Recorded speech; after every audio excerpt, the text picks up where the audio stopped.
Hello and welcome to the Right Around the Murray Festival 2021 program, Reshaped for Online Presentation. My name's Anne-Marie, WAM Festival Director, and I'm talking to you from the Albury Library Museum here on Wiradjuri country, where we pay respect to Wiradjuri elders past, present and emerging. A big thank you to all of you who are tuned in, including those of you watching the replay later.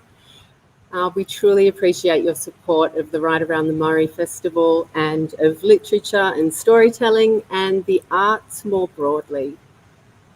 We are thrilled to be able to present this session, Humour and Heart, with Judy Horacek, Lisa Walker, Rick Morton and Fiona Scott-Norman. Thank you to all of them for riding the roller coaster of planning and making the transition to online with us. It is my pleasure to introduce Fiona Scott-Norman, who will moderate and hopefully participate in this conversation somewhat.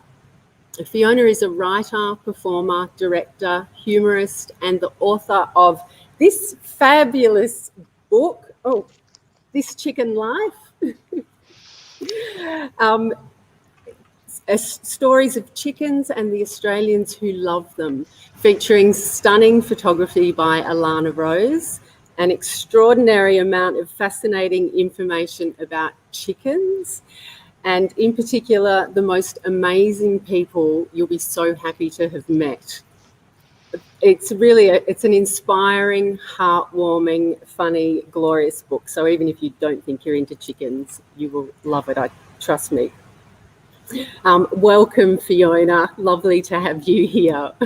Thank you so much, Anne-Marie. And I will just say that people who aren't into chickens are only people who haven't met chickens yet. I'm just going to bring in one of mine here. This is BB. Just going to bring her in for a tick to say hello. Hey, Sister BB stands for Bossy Boots. She is a rose comb and she has lots of opinions. Okay, honey, you better take her away. But I thought, well, what's a panel without a chicken? We did have lots of live chicken action planned, but alas, we are here online.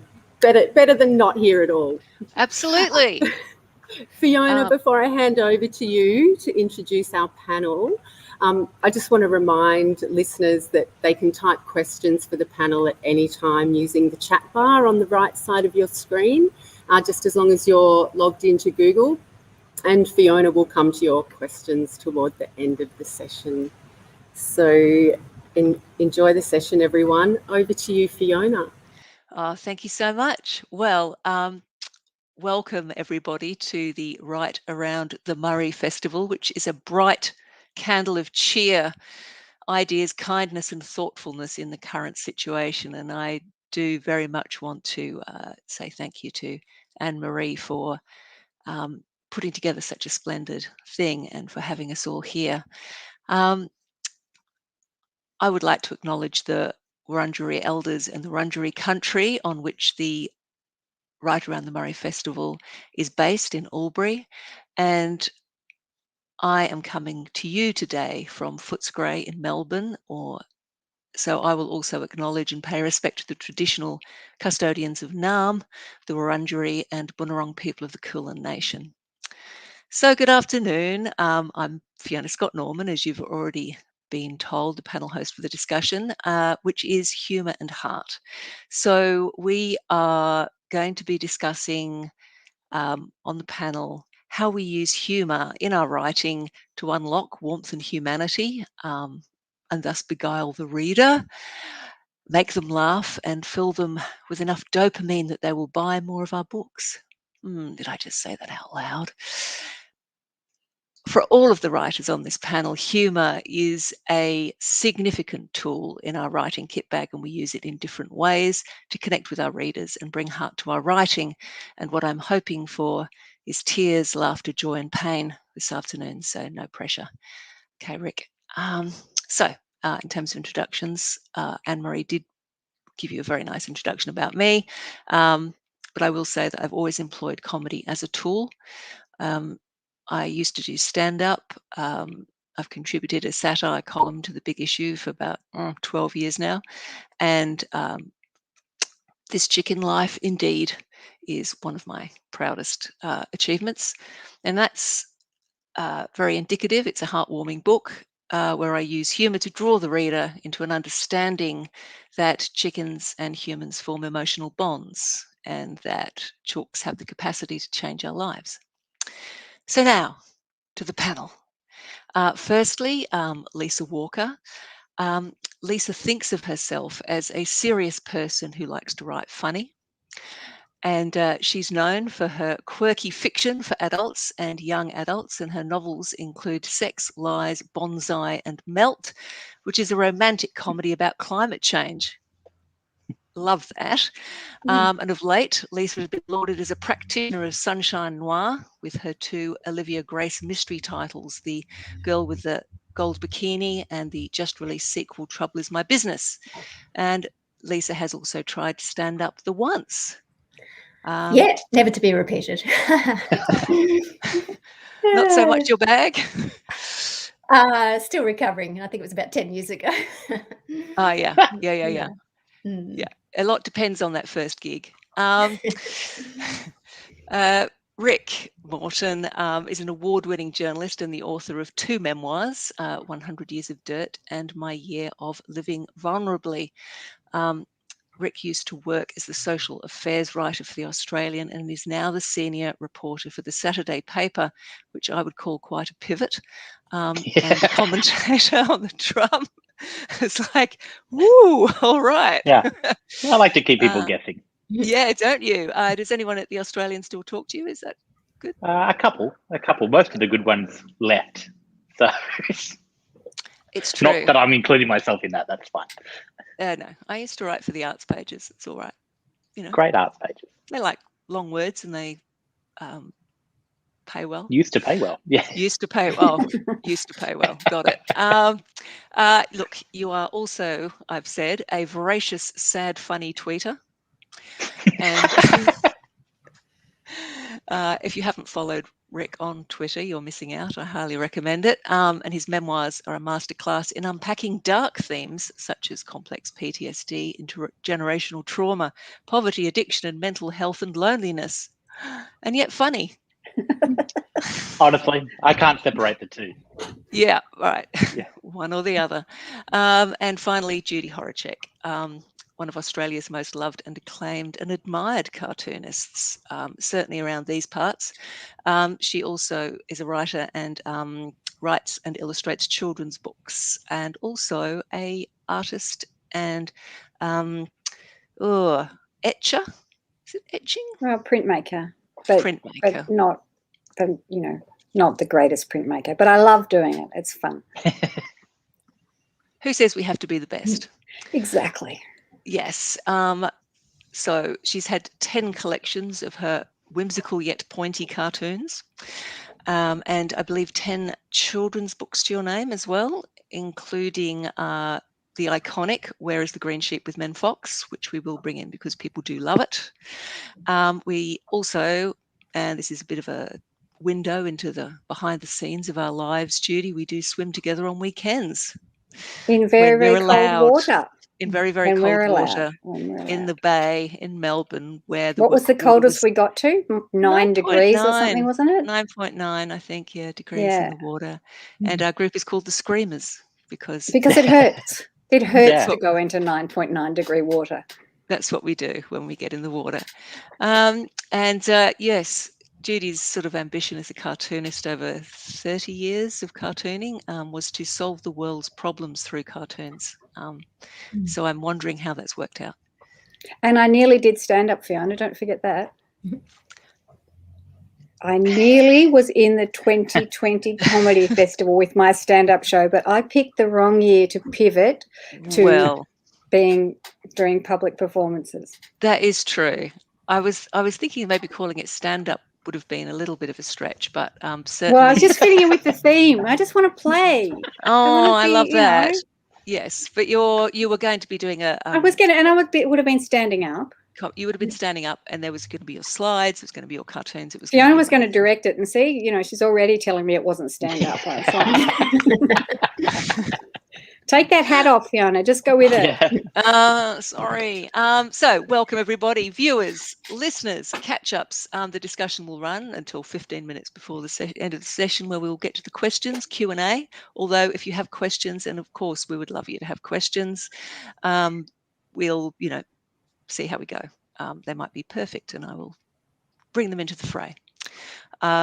So, look, to start off, I thought it might be great if each of you could explain kind of what you do and how you use humour. So, because each of us have got very different approaches, and what is it that you use? How do you use it? Why do you use it?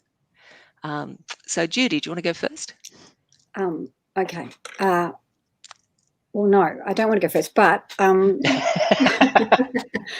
all right. Well, I became a cartoonist. So all my life, from when I was very, very small, I would write stories and I would draw pictures, and I became a cartoonist because that joined it together for me. And I'd also always loved making people laugh, and I don't know if that's might be partly the job of an eldest child. If you have to wrangle your younger brothers, then making them laugh is going to help.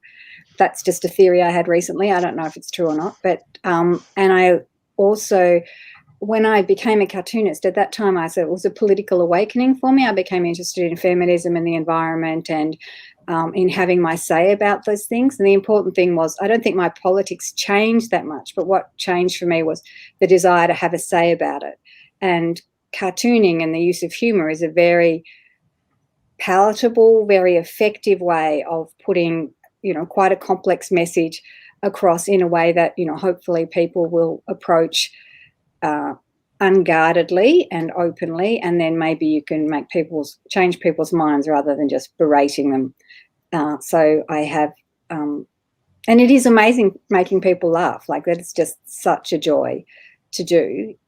So they're the reasons that I've used it, really. And not all my cartoons are funny as well. So I've taken a very, what is meant to be a humorous medium, and sometimes, I do a cartoon that's extremely sad. So that's the other side of that as well.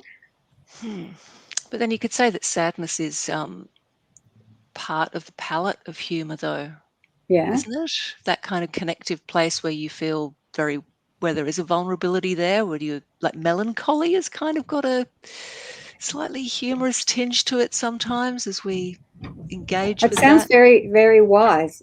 Yeah, I think that. I'm trying to be as you wise. always do, Fiona, but, I think they are close. They're sort of a flip side of each other, or they join, or they meet up, or there's something about, maybe it's about how deeply they go into us. Something very sad or something very, very funny is going to maybe hit the same spot deep inside. Yeah, I think so.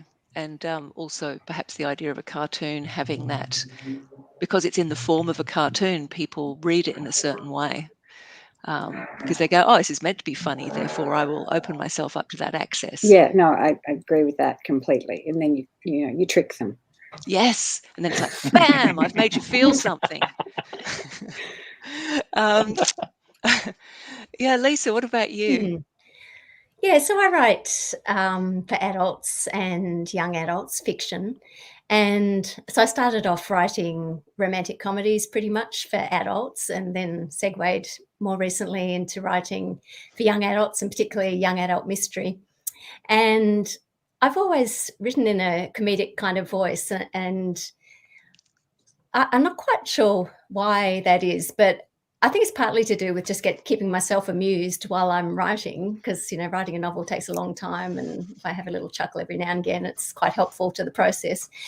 But also, as I've gone on, I've realised that I'm using humour more to introduce issues. So, even though I do write these comedic sort of books, they often have a background issue about body awareness, or environmentalism or feminism or even, you know, just social satire. I'm based in northern New South Wales, and so I'm just south of Byron Bay, but also not far from the Gold Coast. And most of my books have been set around this area, and I've just got to say it's been such a gift to me to be living here, because it's and I can just go and sit down in Byron Bay and see funny things any day of the week. So yeah, I think writing for young adults, it's great using humour. You know, it helps them it motivates them to read and helps them bond to the characters. And also, you know, being a teenager is a very stressful time of life. I'm sure we all remember, you know, how horrendous it was. And I had a great time. What are you talking did you? about? It was amazing. Okay. So popular. Best years of your life. Yeah. So no, but I think the things that make teens laugh are the things that actually stress them out. So it's, you know, relationships and that kind of thing. So those are the kind of things I sort of riff off in my writing with the young adult books. Yeah. So it's just fun for me, but also I find it a good way, as Judy was saying, of introducing a bit of a message in a kind of a sneaky Trojan horsey kind of way. Absolutely. And what about you, Rick? Because I'm Well, quite fascinated by you, because you've got like this hard journalism side, like bam, like you're the you know, you're doing the hard hitting stuff for the Saturday paper at the moment. It's like every week is another absolute panoply of torment, written in very objective, clean, journalistic, no personality, very rigorous style, because that's the job, right? And then yet you've got this complete other aspect to your work, where you are vulnerable and funny. So please explain. Journalism was an accident. It was, I didn't know any other way to make money as a writer. And so I chose journalism and got this cadetship straight out of high school. And I remember this sub-editor at the newspaper, at the Gold Coast Bulletin, actually, Lisa, asked me why I wanted to be a journalist. I'm like, I really love writing. And then he's like, what the fuck are you doing here then? Because this is not writing. And then I realized, I'm like, oh my God, I've made a huge mistake. But I refuse to choose between the two. I mean, I have always my life from the very beginning has been deeply serious and earnest and worrying and troubling, and also actually legitimately the funniest thing that's ever happened to me in my life. Like it shouldn't be this funny. My mum is the funniest person I've ever met. And I think a lot of how I approach the world is my way of trying to interpret her and share her with the world, because like I feel like she's so hilarious and she doesn't even realize it, that my whole life has been spent trying to translate that woman. And also she's very, you know, deeply responsible for the way I see the world. So whatever happens in this panel, that's on her. And yeah, I refuse to choose between the two worlds. I like to walk both of them. It's very interesting what you're saying about mums. I certainly find I'm not sure whether I back edited but my mum I thought was very funny also, and there was a playfulness when, you know, it was being able to play with her was one of the great joys I had. Like making her laugh made me very happy. Like when she was she's dead now. I'll just put that out there. She was old. She was 91. It's all good. She had a good run. She had a good run. Yeah. But she was bedridden for about a decade, and I used to, and she would be sometimes she would get quite depressed, which is fair enough.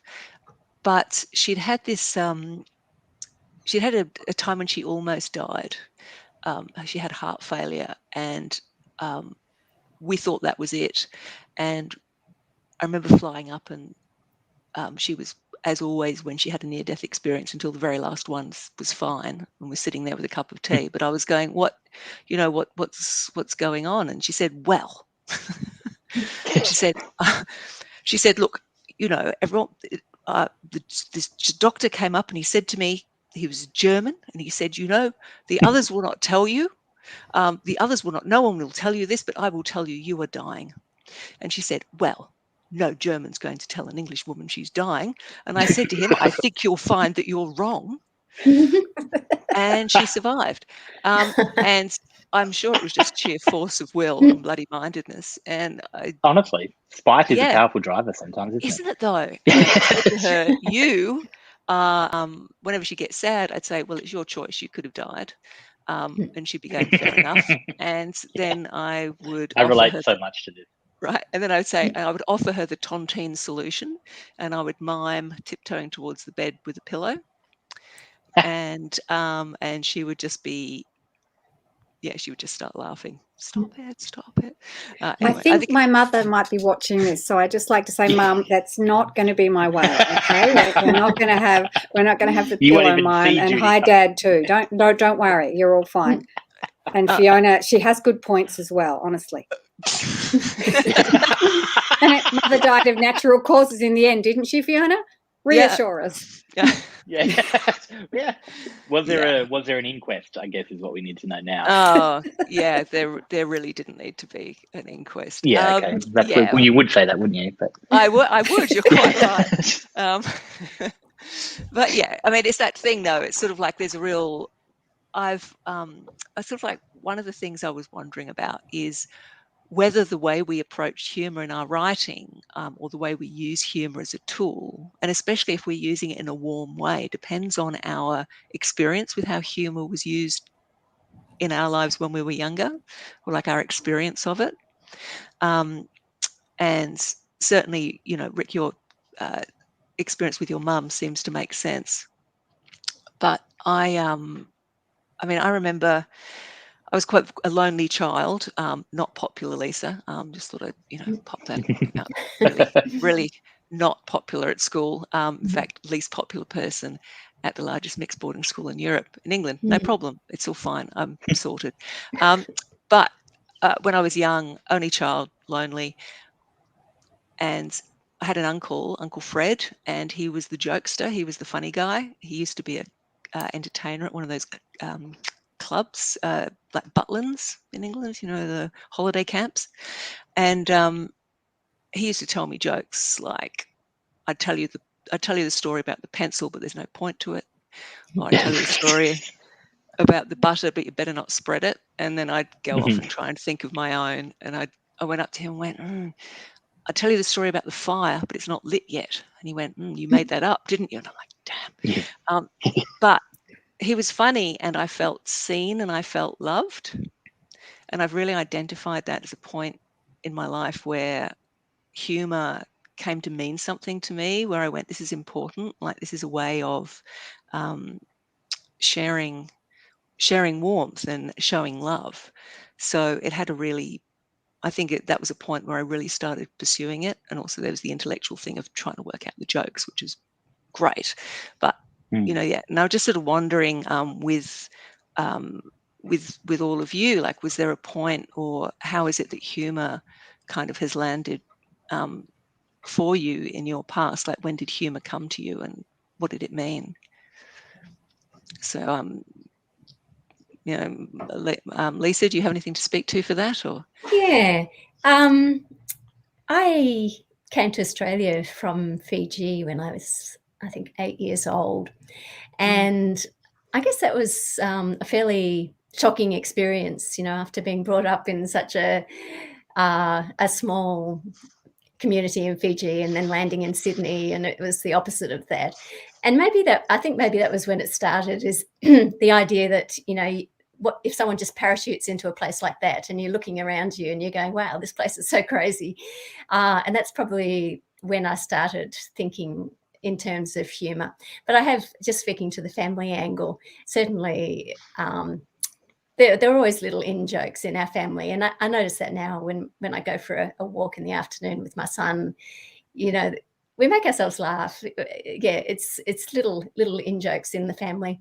But I think that it is that thing of just being able to look at a place in a completely fresh way. And then there's a thrill in sharing that view with someone, and they're going, yeah, I see it that way too, because it's that private thing becoming public, and understanding that you're not the only one who thinks that's so weird, the way they do that. Yeah. Yeah, absolutely. What about you, Judy? If you haven't been threatening to kill your mother, what other ways have you manifested in your life? Well, I think we were a family where funny was important. Like, we would try and make each other laugh. I think my father was always very interested in cartoons, and that's where I got that from. That he was given books of cartoons by his mother-in-law. So, maybe he wasn't interested. But anyway, there were lots of books of cartoons that I loved reading. And my parents are very different people. My father's more a wit and my mother's more a clown. I've got this sort of idea of two types of humour that there is. And as I said, I was the eldest, and I didn't think I was any more funny than the eldest child was meant to be. I just saw that as part of the job. But I think when I really became aware of being funny was when, in about Form 3, which is year 9, and I was very good academically, and I was chubby, and everybody hated me at school. So I just go. I don't know if that rings any bells for anybody, but that whole. I was chubby, but I had friends. But I discovered that if I didn't do as well academically, and if I was cheekier, and if particularly for one teacher who I just thought was a fool, I could just make the whole class laugh. And I was probably incredibly cruel, and I apologized to her. But, it made me more popular. So not popular. I didn't get to anywhere near popular, but no longer the totally friendless fat kid. Hell yeah. Not that there's anything wrong with being a totally friendless fat kid. I think you can make it work for you. And, I'm proof that it know, something. Yeah. That's fine. Yeah. Well, yeah, but that's the thing, isn't it? I mean, it's interesting. Like part of Lisa's oeuvre is, like anti-body shaming stuff in her writing, and yet, for those of us who are of a certain age, body shaming was just such a huge part of growing up. You know what I mean? It's like that was to be overweight was to really be often put in a difficult situation. Yeah, but it was also partly self-imposed as well. The contrast that you draw between yourself and the other kids, and they're also the kids who are sporty and often, and all of those things that have great currency at primary school and secondary school that don't necessarily relate to the real world once you once you get out and find your tribe. Yeah. Well, it's interesting. I was actually I was very, very slim when I was at school, when it was the 70s, and you were meant to have large breasts, so it was very disappointing. And I think I had yours, Fiona.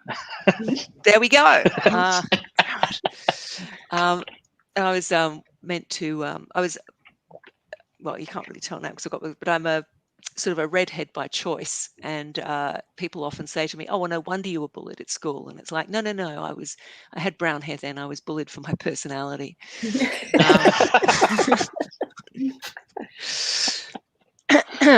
So we've got a comment here from Suzanne Adams. My two favourite cartoons of Judy are Nice Dishes, Good Dishes, and Santa on the Sight Couch, being advised to believe in himself, which is indeed a very beautiful one. I've got my favourite one of yours here, actually. I don't have any of your books because all of the books I have of yours are in the office, which I can't get to because of lockdown. But this one, Apostrophe Man, if anyone would like to read that. As a grammar person, that makes me very happy. I'll have that chalk, thank you. And you have to look at the blackboard, everybody. Yes, because it's specials with the apostrophe in the incorrect position. And of course, this is not to mock anybody who can't spell, because so many different reasons why. Fiona, do you do what I do, which is where there's a blackboard and there is an apostrophe, on the street outside a cafe? Do you actually surreptitiously? Yeah, I do that too. You're guerrilla grammar people. Oh my God. Yeah. Totally. No judgment. No judgment. Yeah. No, it's just like making the world better. Someone's got to stand standards, right? We wouldn't be in the mess we were if people knew how to use apostrophes properly. That's exactly right. There would be no question of nuclear submarines. If people could use apostrophes properly, what would be big? Fine. No one would have even thought of it. Nuclear is submarine. Yes.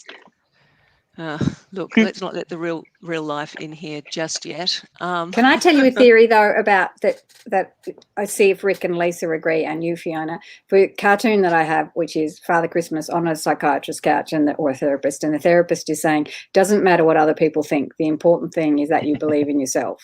And that's a cartoon that as soon as I thought of it, I thought that is so obvious, like that, and I made sure that nobody had done it before. And my theory is that my most successful work is either that people go, I was so close to thinking that myself, like that one, or the opposite of that, which is, where the hell did she get that idea?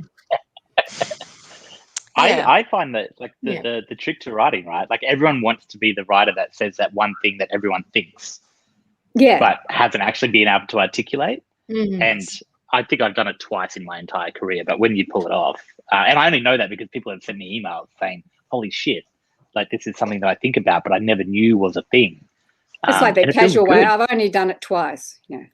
Well, as in, like, I'm sure we've all done it more than twice, but like there's 2 times that I can definitely point to and say, yes. Yeah. I think it's nice. Yeah, I think that's what humour's all about, isn't it? Is when you get that recognition that there's this secret thing that no one's been talking about, and it's that Santa has to believe in himself, or That's so good. Yeah. Well, exactly. We're all trying to be articulate.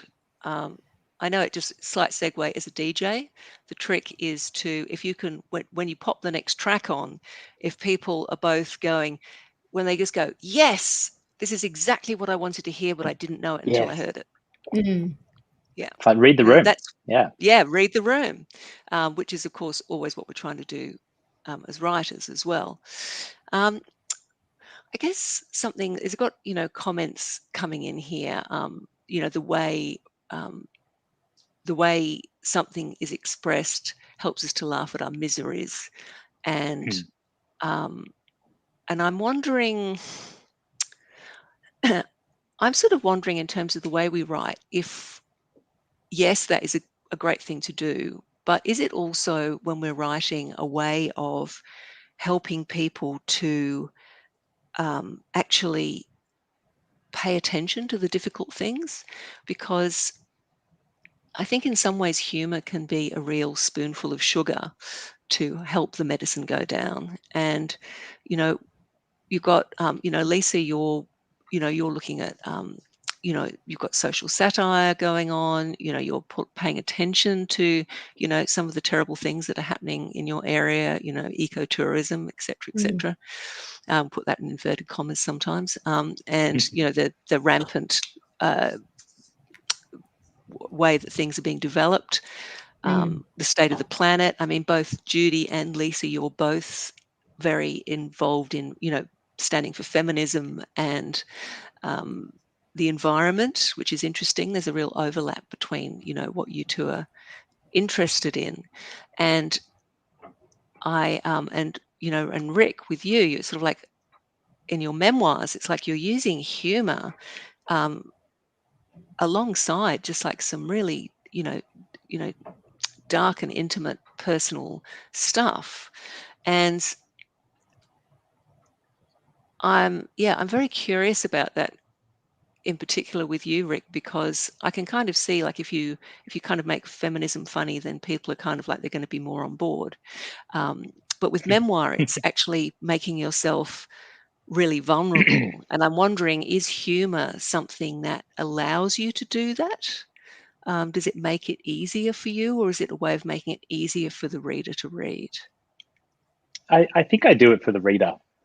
Like, I've got no fear response when it comes to sharing details about my life. I probably should have one, and not be so open sometimes. But it's not a construct for me. Like, I do see the world this way. Like, it's not a literary device that I deployed deliberately, but I do think it's a really good thing to have in writing, and that good writing, particularly when you're writing about dark stuff and traumatic things that real people experience, whether it's in fiction or not. These are, part of the human condition. It's nice to give people a bit of a soft landing sometimes. Like, I've read some books which is just wall-to-wall trauma, awful. and there's no respite in that. Now, I've no doubt that the author feels that way, but life's not like that. Like, and I always borrow from my mum. Like, to this day, like, mum called me last night while I was making dinner, and just laughing about really dark stuff that we probably shouldn't laugh about, but because it's happened to us in our lives. Like, my brother was a meth addict for a really long time, and he put my mum through hell for a long time. But he's a good kid. He's a decent kid when he's not on drugs. But whenever mum would tell me, she's like, I failed as a mother. Like, she's like, I failed. And I'm like, look, mum, I'm like, 2 out of 3 ain't bad. And then I said that to my sister the other night, and I said 66%. I'm like, she's got 66%. And my sister's like, what the hell are you on about? I'm like, it's 2 out of 3. And she's like, I love that you converted it to a percentage. But this is the kind of stuff we do. And like, it doesn't mean we don't love my brother. Like, we adore him. And he's just as funny as the rest of us when he's in those nice places, mentally. So like, that's just how we've always seen the world. And I think, a lot of what I do is a reflection of my mum just being this really, like, she never had any of the tools, right? Like, she wasn't well educated.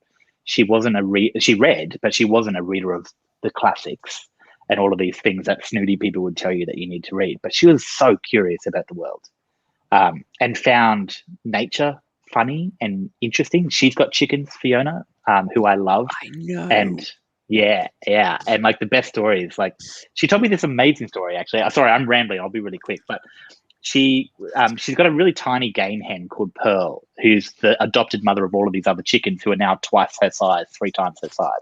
And Pearl and Bertha, this big hen, laid eggs next to each other under the house. And Mum came along, and Pearl had kicked Bertha's egg out of the nest, and it had kind of rolled on the floor. So Mum's like, oh, well, bugger this. I'll just put the egg back in with Pearl's. And of course, Bertha has come along and realized that the eggs are touching each other.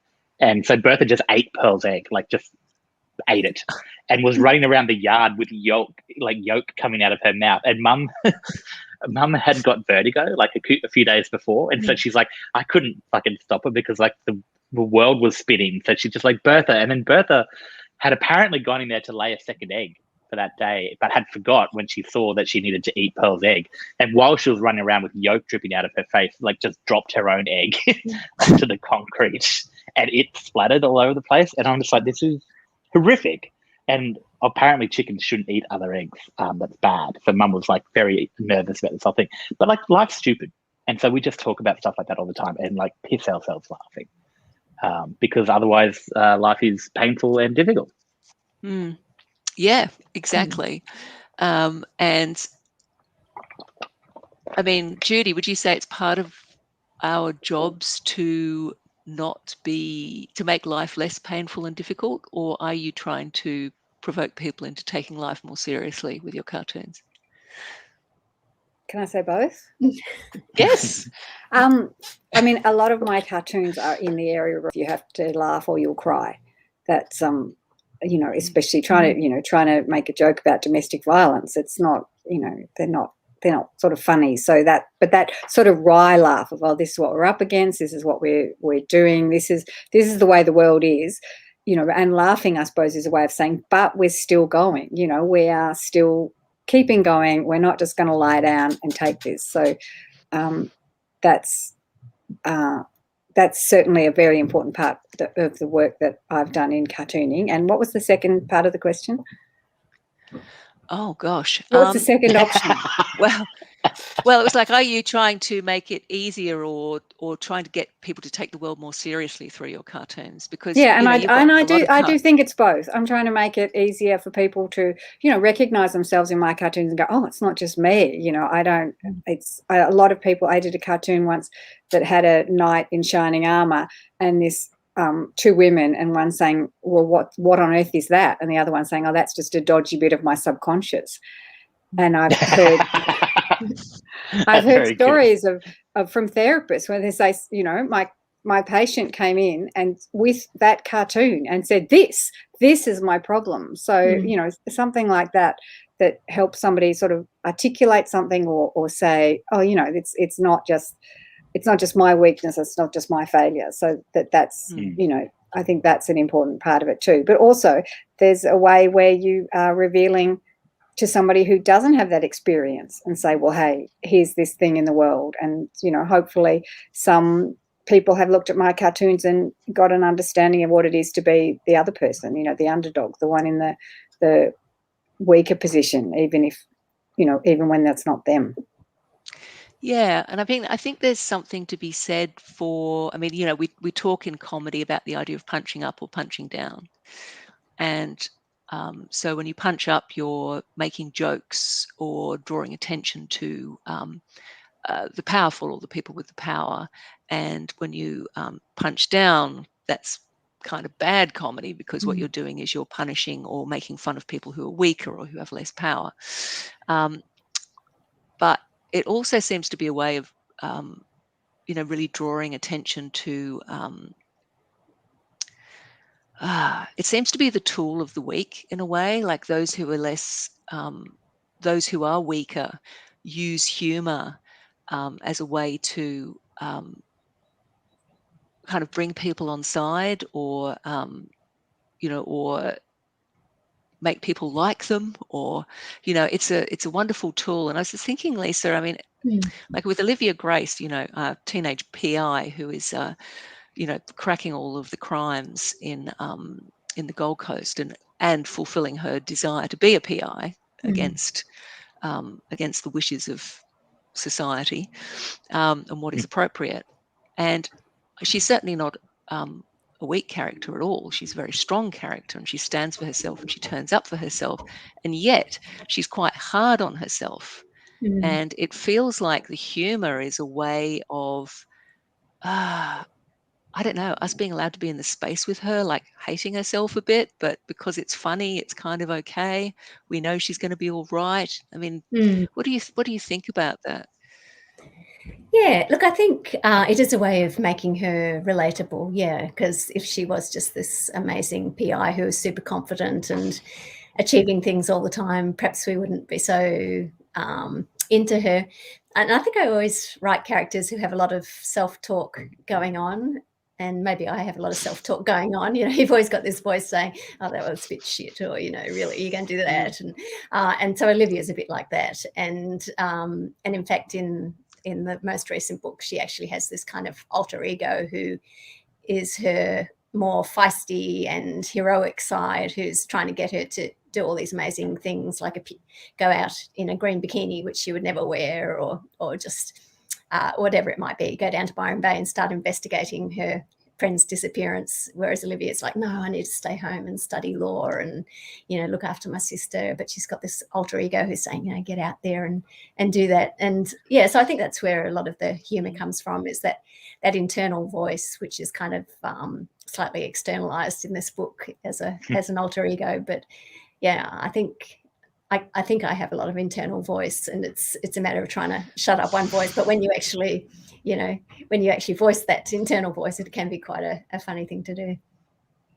Yeah, I think humor, either on the page or in person, can be a real way of self-soothing in a sense, or a way of bucking yourself up. Like making a joke kind of takes the pain out of it somewhat. And I'd certainly noticed that, there's a couple of questions here, like, do you believe that there are any topics that cannot be approached with humor, or that nothing is off limits when it comes to humor? And I guess kind of want to tie that to a thought or an observation that I have, which is that often it's people who are in the most pressured professions, or who are from cultures that have undergone great trauma, or people who are the most traumatized, who actually employ humor the most. So, Jewish people, for example, are renowned for their sense of humor. Like, for a long time, the vast majority of American comics were Jewish. And there's always been that. People, paramedics, doctors, people, and Rick, people who deal with a lot of trauma. Paramedics, doctors, this guy. Yeah, right. I've been talking to paramedics all week, or the last 3 weeks actually, about this COVID stuff, and like they are in New South Wales, in Sydney, like the worst crisis they've ever been in.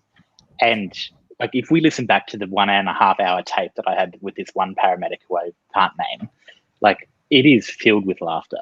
Like, it's ridiculous. And if it ever got public, people would think we were terrible people. But in actual fact, the person I was talking to is one of the most caring, and he's just so under pressure and stressed that there is no option but to be bleak about it, because otherwise what would you do? You'd fall in a heap. And I will laugh at anything. Yes. Mostly out of nervousness. I've decided, my friends have decided that I laugh either when something's really funny or if I'm nervous and trying to diffuse a situation. Yes. Good luck telling the difference between the two. Oh, You don't have that high-pitched kind of nervous laugh. No, It's your diffusing laugh. Yeah. It's interesting, isn't it? Like, humour is just such a great tool for diffusing situation. It's like it lets the air, it lets the tension out of a room. The right joke at the right time can just, like, it's all gone and everything's neutralized again. It can be so powerful.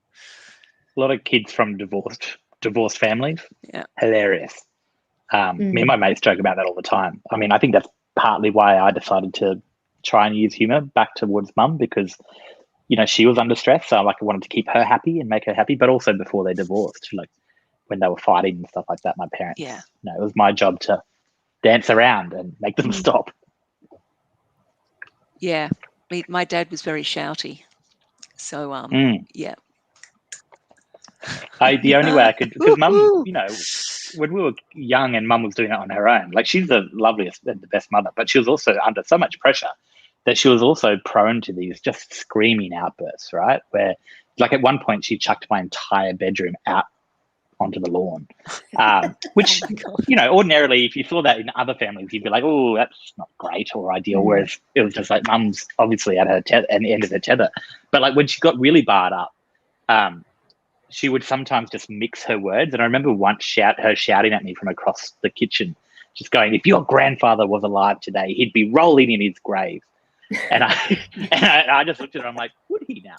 I'm like, rolling in his grave. And then she would start laughing. And that was always the trick, right? And I still do that. Yeah, absolutely. And I think, you know, like with, you know, Judy, you are dealing with, in your cartoons, with climate change and the patriarchy. And, you know, if you can make that exactly right, you go, is that funny? There's nothing funny about those topics, and yet there is. So, you know, we've constantly got this balance going on where humour needs to be taken seriously in order to work. Like, you need to have Lisa had a great insight, a quote from Steve Martin that she has quoted in one of her interviews, of the idea of a comedian has to have a manifesto, like a reason to write, make the jokes. There's got to be something behind it. What did you say that your manifesto was, Lisa? Feminism, environmentalism, and sort of skewering pretentiousness. Yeah, but I only realised that after I read that quote from Steve Martin. It's not like I set out to myself to say I'm going to write about these three things. But after I read that, I went back and I looked at my humour and I thought, oh well, that's my manifesto. Yeah. Yeah, and I was wondering, Judy, I think yours is not dissimilar. What was my manifesto? I think I've probably got a number of them, but one is to live creatively, modestly, and with integrity. But that's not about, I suppose that's about me in general and not about my work. Which is, my partner and I invented that after John Howard won the election that he wasn't meant to win. And it was so depressing. So, yeah, well, what can we do? Well, all we can do is sort of fix us. But I began cartooning to sort of try and change the world. So that was that was my manifesto. But cure pretentiousness probably should have been added to that, Lisa, because Yeah. You can only do what you do, can't you? Yeah. True. Yeah, exactly. And yes, and I do like to imagine Rick in his orange Adidas top wrestling toxic masculinity to the mat. I mean, ironically, that is incredibly masculine and homoerotic almost. Just kind of wrestling. I don't know why I said any of those things. nervous. playing the part. Yeah, exactly. Yes, exactly. yes. God, am I So that I should transparent? get Jesus. some. No, because you told us. I was just paying attention. All right. So we've got some questions from the audience. How do you translate in real life humor that often, for me, is an immediate response to context in the moment into writing? When the setup or call response aspect relies on the one person, the writer. Interesting. Would anyone like to take that? Can I say that the wonderful thing about writing humour and doing cartoons is that this is slightly related to the question, or hopefully very related to the question, is that when you come up, as we all do, with the perfect response hours later, 3 o'clock in the morning or something, then you've got a place to put it, and you just look like, you present yourself to the world as somebody who thought of it at the time, and so it's yes, go a total true. fraud. Yeah, that's what I love about writing too. Yeah. You don't have to be amazing on the spot. You can work at it. You can slink away like a pathetic creature, and then write your revenge. Be like, I'll show them. I'll show them all. Yeah, that's right. Yeah. Just how funny I am. I was complaining about leaving a job interview recently and not being, and thinking of the things that I wish I'd told them in the interview and that I just didn't. And someone I know said, "Oh, the French call that l'esprit d'escalier, or the spirit of the staircase." And I went, "Yep, that's so good. There we have it." Yeah, isn't it great? It is hard to, like, it is. Oh, sorry. Yes, I was good. Oh yeah, no, I'm just going to. I was going to respond to that question directly. Like, it is hard to do, like, writing. I don't think I'm a funny person, and I don't think I'm a humorist, but I do try to be funny in my writing. And, like, particularly with Mum, like, like, when you're in a situation, it's so specific. Her mannerisms, and how she delivers a line, to try and get that across to people. But I think it's just about paying attention as much as you can and trying to get those little details right. Because, so many people have told me now that they think they know my mum because of reading so much about her, and she's got a very particular way of speaking. It's kind of deadpan. But, I don't know that I could do that for everyone. No. I mean, it also strikes me that Lisa would have, the way that you bring that humor into your writing is with character and dialogue and setting up. You kind of, because you've got characters on the page, you're able to actually have them play with each other. So it's not just you, is it? No, exactly. So yeah, it is like a two-person routine, but it's also about payback. So, you can go back and plant something at the beginning of the book, which later on turns out to be hilarious. And yeah, so that's the beautiful medium of writing, is that you've got all this time to work out your jokes and get the timing right. And okay, here we are with the punchline. Yeah. The callback. I love callbacks. Yeah. That's what made Arrested Development so good. Yeah. Or as we call it in improv, shelving. I'm just going to shelve that. Shelve that for later. I know, right? It's like, they're very innocent, very pure. Comment. I love that. I love how humorists extend grace that moment when someone speaks out aloud a vulnerability that a lot of us struggle with, and we are normalized. Yes. I love that too. Mm. And it's a wonderful compliment to your work if somebody says, that you managed to do that. Really is a laugh, an audible laugh, or it's somebody saying, yeah, you got me, you've caught me. That's really fantastic. Do you agree, Rick, Lisa, Fiona?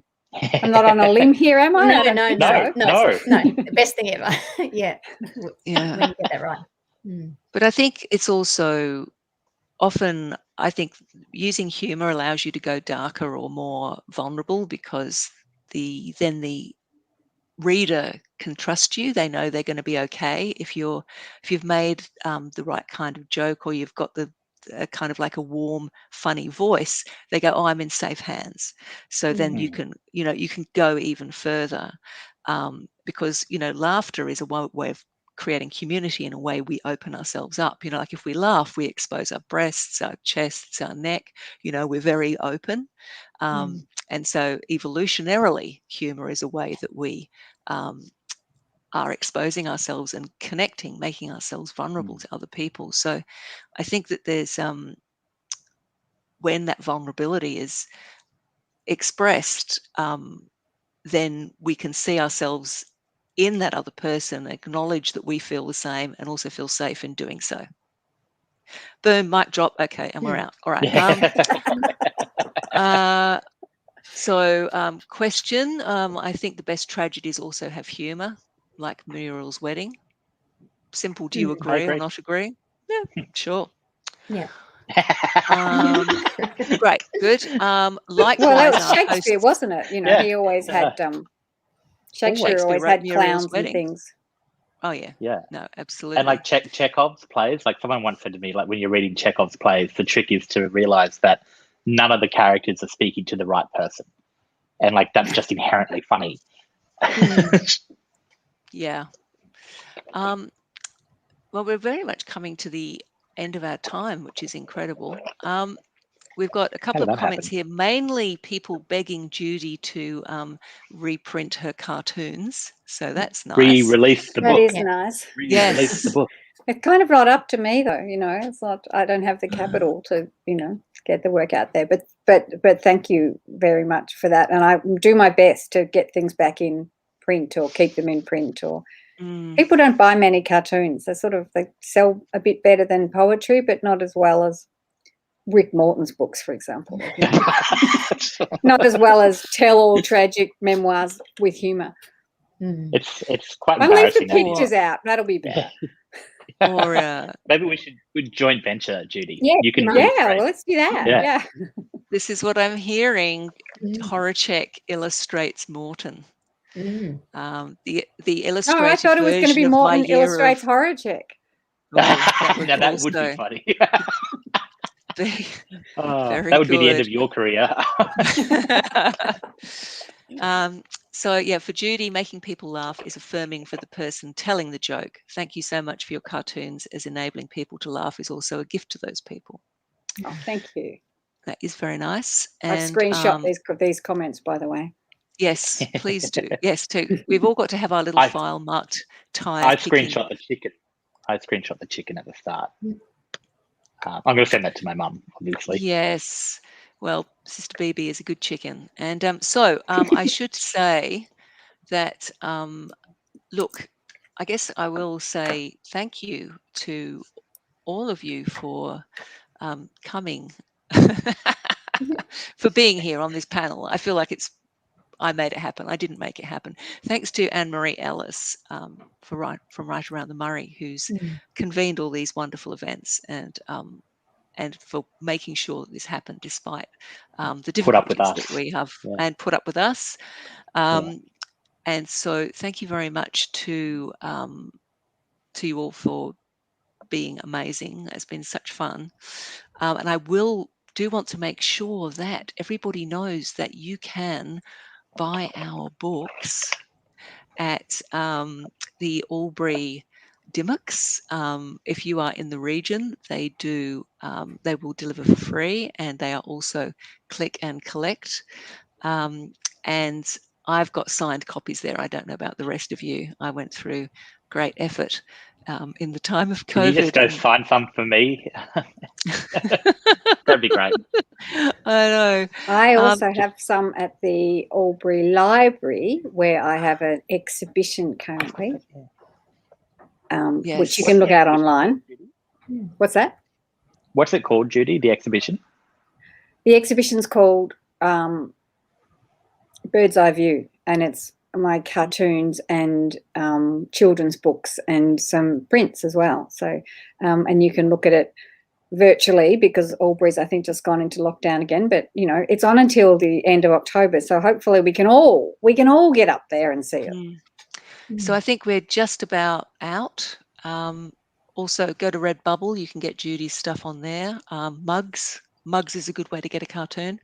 Thank you so much for being splendid. I've really loved talking to all of you, and thank you to the people who've come and supported us, and hopefully you've had a time that's illustrative and enjoyable. So I think, I don't know, there's a countdown. It's like 60 seconds. That's a thing. I don't know. I didn't know what was going to happen. We did it. I know. I thought we did. We did an hour. I did it. I thought it was going to go to black. Thank you, Fiona. And